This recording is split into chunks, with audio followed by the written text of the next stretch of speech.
কাজল যে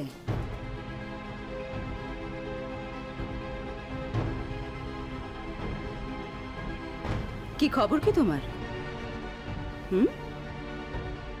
আমি তো বাইরে থেকে ঢুকতে ঢুকতে তোমার বেশ লম্বা চওড়া কথা শুনতে পাচ্ছিলাম।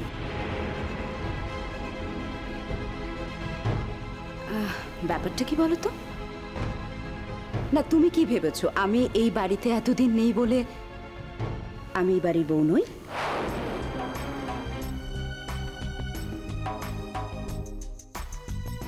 মা, তোমাদের জন্য বড্ড মন কেমন করছিল, তাই চলে এলাম। বেশ করেছো।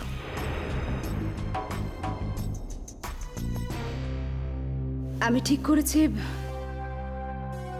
করেছি এখন বেশ কয়েকদিন আমি এখানেই থাকবো।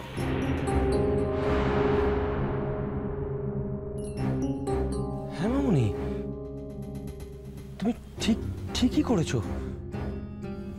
আমরা সবসময় চাই তুমি এখানেই থাকো। তুমি ঠিকই বলছো, তুমি এখানেই থাকো।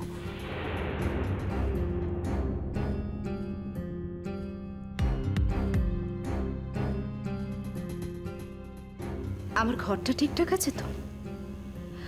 মানে আমার ঘরটা পরিষ্কার আছে তো?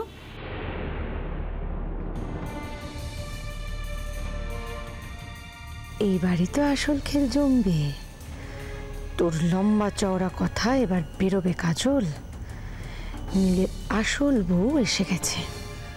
খাতায় কলমে তুই তোর কেউ না।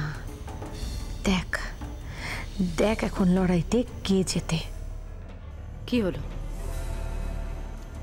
আমার ঘরটা পরিষ্কার আছে কিনা বললে না তো?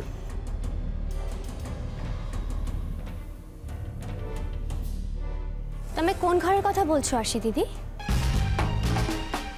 নীলের ঘরের কথা?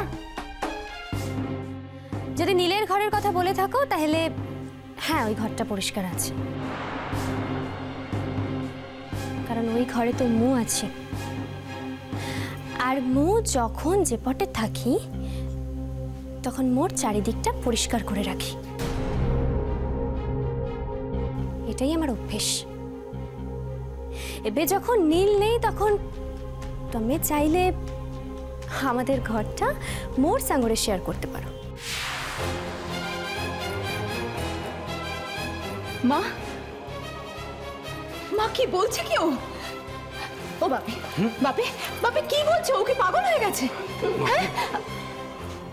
বালাই ষাট, ও কাই কি পাগল হতে যাব?